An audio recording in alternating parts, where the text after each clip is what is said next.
Hi and what's up mga kasesam? So, iyon na nga, itong video na to is our birth vlog. So, ito yung time na araw na manganganak na tayo. Kung mapapansin nyo, naligo na ako kanina kasi 3 araw tayong hindi maliligo. Hindi makakaligo, I mean. Kaya, binasa ko na yung hair ko bago pa pumunta ng hospital ngayong gabi. At sobrang manas na nga ako, no? Yung mukha ko, yung aking kamay, lahat na yata manas sa akin.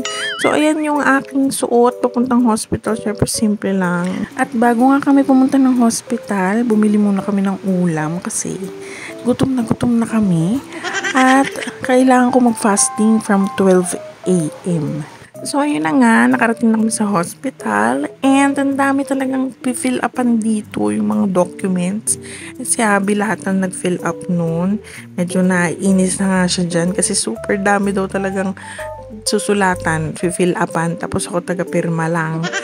So, chill lang muna ako dito sa tabi habang siya ay nag-fill up pa din ng mga documents dahil marami talagang kailangan sulatan at siya talaga ang lahat na nagsulat niyan.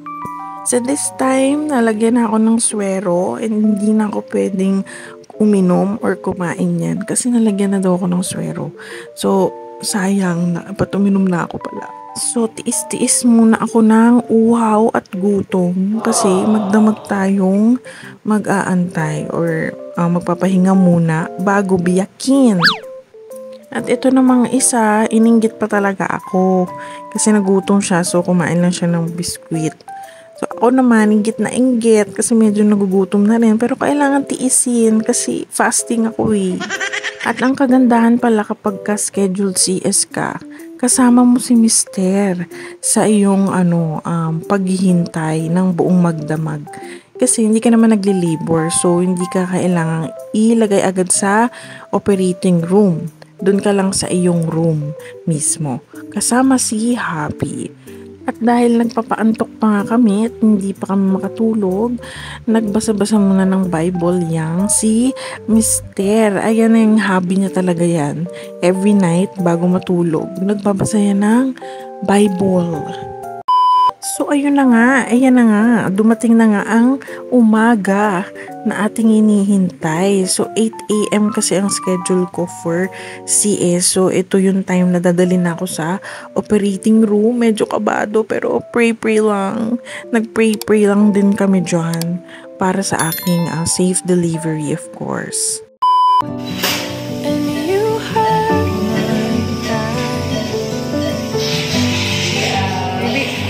May 27.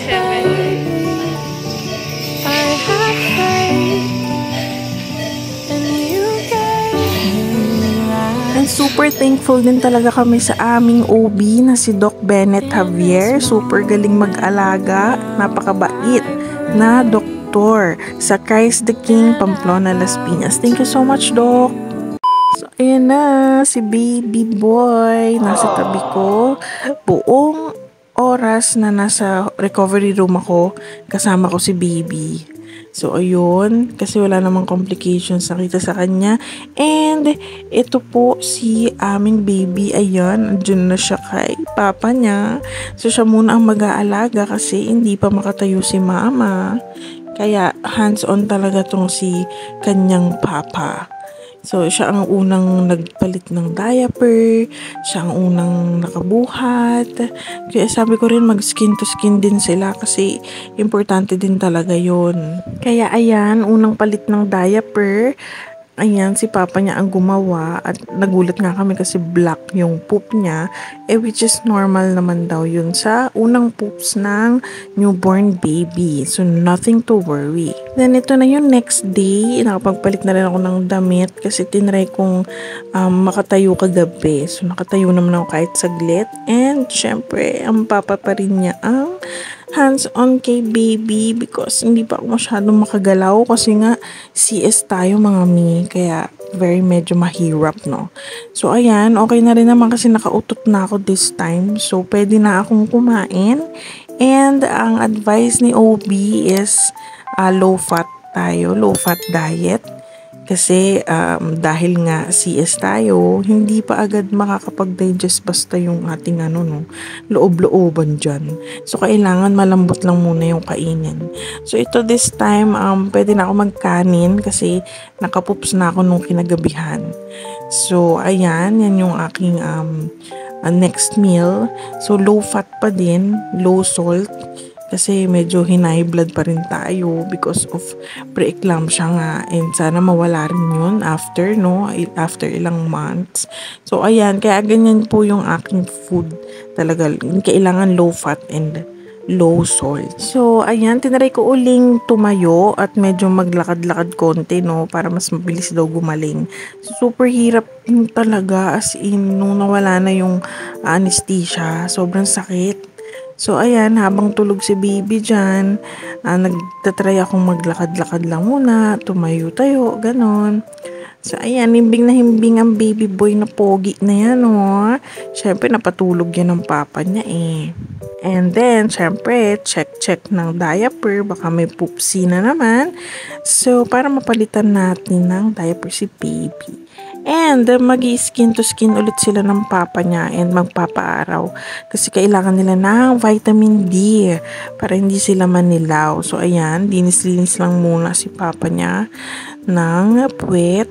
And ayan yung kanilang first paaraw and first skin to skin nila. O diba, bonding yarn. Sana all. Kami nga hindi pa yata nakapag skin to skin kasi super groggy talaga ako nung nasa operating room. Kaya hindi ko matandaan kung nakapag skin to skin ba kami. And syempre dahil breastfeeding mom tayo, kailangan natin ng sabaw. Ayan, so ito yung aking next meal. Tinola with sayote with tofu, and then may pakwan na dessert. So ayan, low fat pa rin tayo because of high blood nga. And kailangan may sabaw-sabaw. At habang kumakain nga ako, nakita kong tulog tong mag-ama. Aba, hindi mo talaga maikakailang mag-ama kasi magkamukha talaga sila. So precious naman itong dalawang to.